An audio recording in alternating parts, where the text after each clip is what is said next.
Welcome to the WRAL Daily Download. I'm Amanda Lamb. In today's deep dive conversation with WRAL Sports Director Jason Jennings, we're going to talk about football players and safety. This comes on the heels of a Buffalo Bills player who suffered a cardiac arrest on the field this week. Jason, welcome to the program. Thanks for being here. Thank you. So first, can you just recap what happened to Damar Hamlin during Monday night's game in Cincinnati? Well, in the first quarter of the game, he made a tackle, and he was the defensive back making the tackle. But when he did, he took a direct shot, the helmet, right to his heart. And he went down, but then got back up, and a few seconds later collapsed again. And then that's when everyone knew it was serious. And then the first responders came out, and I believe they were doing CPR on him for approximately 9 minutes, and then took him to the hospital. And we all fear the worst. It was just, when sports becomes real, it doesn't become that distraction that we think it often is. Entertainment. It's exactly. It's entertainment, yeah. and it was no longer entertainment. And I would say in the past, we've seen players, go off and stretchers, ambulances, and all that, and the game continues. But in a situation like that where we didn't know if he was alive, and we went to bed not knowing how it was going to turn out, and we still really don't know, but it was very serious. And like serious. You said, and I'll point out that we are recording this on Tuesday afternoon, so if there's any updates before this airs on Wednesday morning, we'll of course include those in the show notes. But like you said, we're used to seeing players injured, but this was something altogether on a different level. I know everyone in the football community, in the NFL, also in college football, they're watching this. They're paying close attention to this.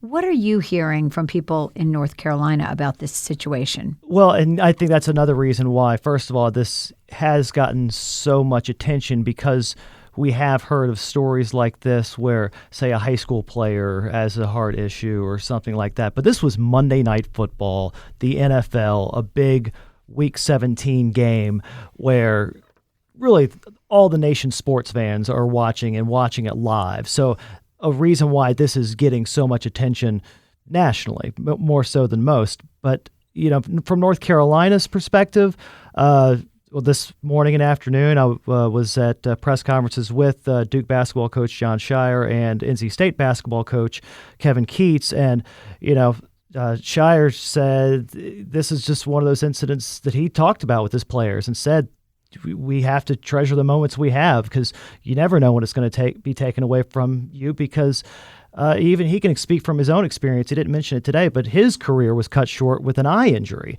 And for Kevin Keatts, that was a whole other emotional issue for him, because 5 years ago, in his first season in NC State, a South Carolina State player, Ty Solomon, suffered a heart attack on the floor at a PNC Arena game against the Wolfpack, and thankfully lived, but that brought back all sorts of flashbacks for Keatts. Sure, and we'll talk about that more in a few minutes, but I think it's important to note that sports are dangerous at any level, right? I mean, there are things that can happen. I know you're not a medical professional, so we want to couch that, but you have been involved in covering sports for 20 years here in our area. And so from what you have seen over the years, I mean, you have seen different situations, like you said, where there have been catastrophic results from somebody being involved in a game and falling out in a field. And some of those have been high school players. Some of them have been high school players. In fact, covered a story in 2008 when a Cardinal Gibbons lacrosse player took a direct shot. His opponent took a shot, and the ball hit him right in the heart, and he had a heart attack on the field. And thankfully for him, there was a defibrillator on site, and it saved his life. And that was not a common thing back in 2008 to have defibrillators on site for a high school lacrosse game.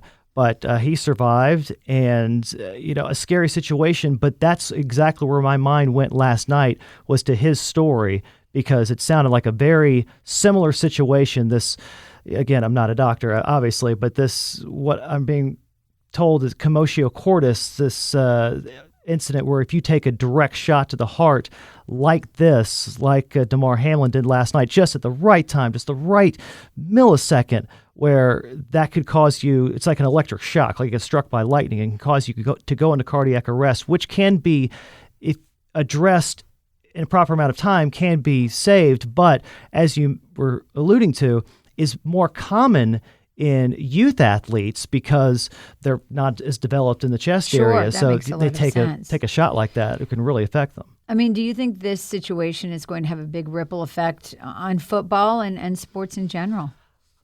I don't know if long-term it will. I think there's going to be a lot of short-term attention on this, but a couple things. So this reminds me a lot of, well, we know locally with Tyler Zombro what happened with the Durham Bulls whenever the pitcher who took a line drive off the head. And I witnessed a similar incident when I was working in Tampa. Toronto Blue Jays pitcher Jay Happ, that happened to him in a game against the Tampa Bay Rays. And there was a lot of what are we going to do? What are we going to do? This is happening more frequently. And there were a few incidences at the time where that was happening. And Major League Baseball introduced the option of having pitchers wear protective helmets, and one or two of them took them up on that. But there was a lot of attention in the short term. But I think as time went on, as you're saying, changes didn't last. They didn't last. And the players knew that, yes, there are risks to what they're doing. Football players wear fewer and fewer pads, really, than they ever did.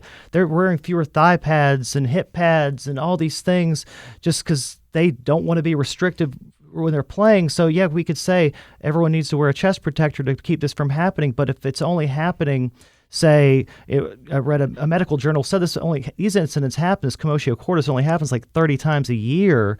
So people may say, I would rather not have that extra weight. I'd rather not have something that's going to slow me down. Right. Gotcha. I would think concussions is something that's still something to be more focused on. Yes. Absolutely. We'll be back after the break with more from WRAL's Jason Jennings on how one North Carolina coach has dealt with a situation like this firsthand.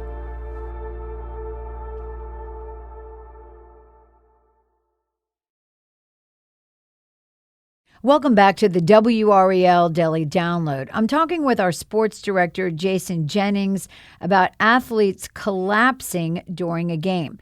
So, Jason, I know you interviewed the NC State basketball coach about a player that he saw collapse right in front of him during a game several years ago.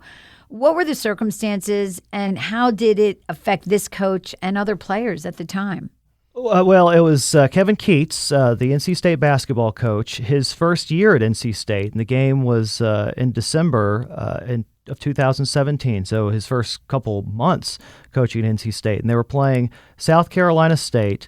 In one of those games that, not many people were there. It was just, all right, State's gonna blow them out and everything. And actually, I remember watching the game up on a monitor at a restaurant I was at the time, and then looking away and looking up and then saying, what's going on? Like, the game's not going on.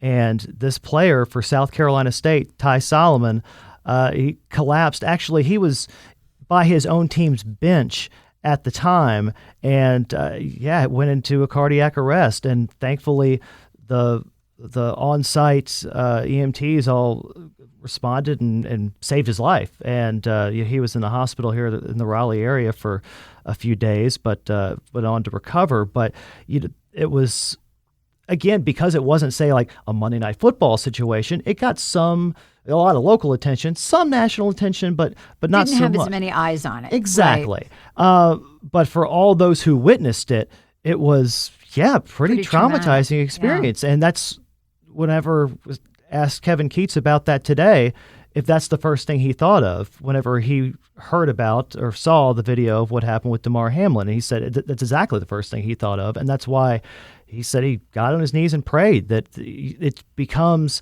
a bigger issue, that sports, the outcome, that doesn't matter at that point. And that exactly was the case with Ty Solomon. We're talking about somebody's life, right? Exactly. And they did continue that game, the NC State game.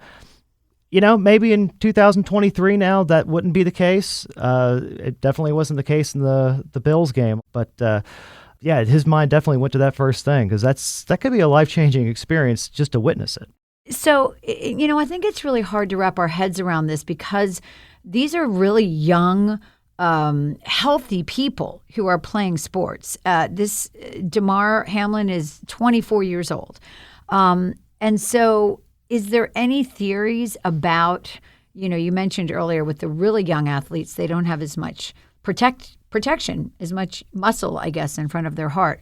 Any theories as to why this could be happening to younger people, and also why football? Just because it has more impact than other sports? And it's not just football. This commotio cordis, it sounds like it is in lacrosse and baseball, wherever you're taking the potential of taking a hard impact to the chest, this particular incident that can lead to cardiac arrest. But, when it comes to this, I would just say the younger athletes, they aren't as developed. And, it's just a scary thing overall because as football fans, I think we're all afraid of where this is all heading because it does seem like with especially these head injuries that we see more and more incidents of these longer injury timeouts during games, and we're just wondering, is it going to happen with these players getting bigger, stronger, faster, these collisions getting more violent? So, I'm sure there's talks that have already started. How can we prevent this in the future?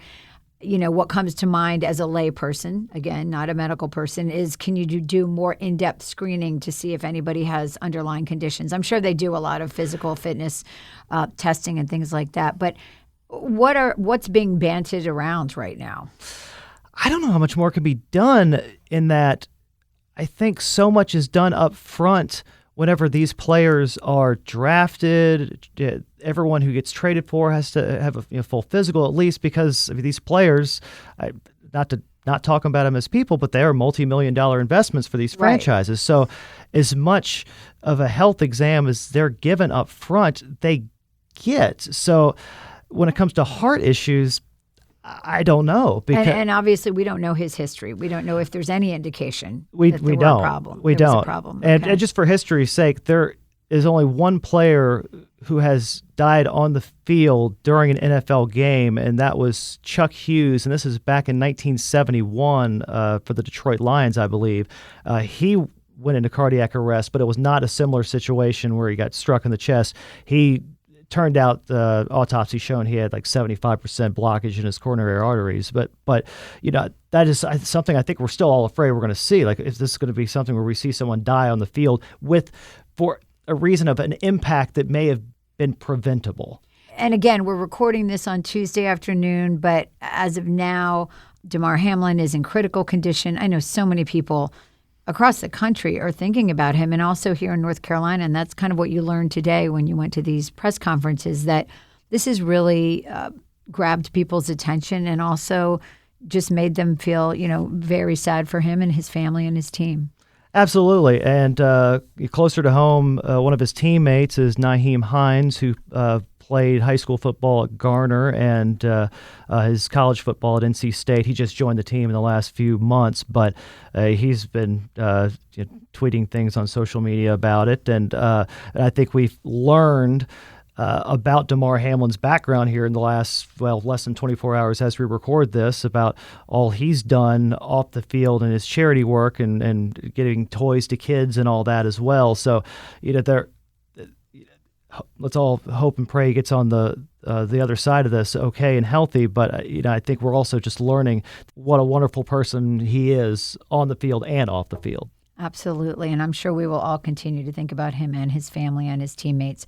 Thank you so much, Jason, for your insight on this topic. And thank you for listening to the WRAL Daily Download and making us part of your morning routine. Another great way to get WRAL news is in the Morning Briefing newsletter. It's a daily email that's waiting in your inbox every morning with Triangle news, events, and headlines to get you ready for the day. Sign up at WRAL.com/newsletter.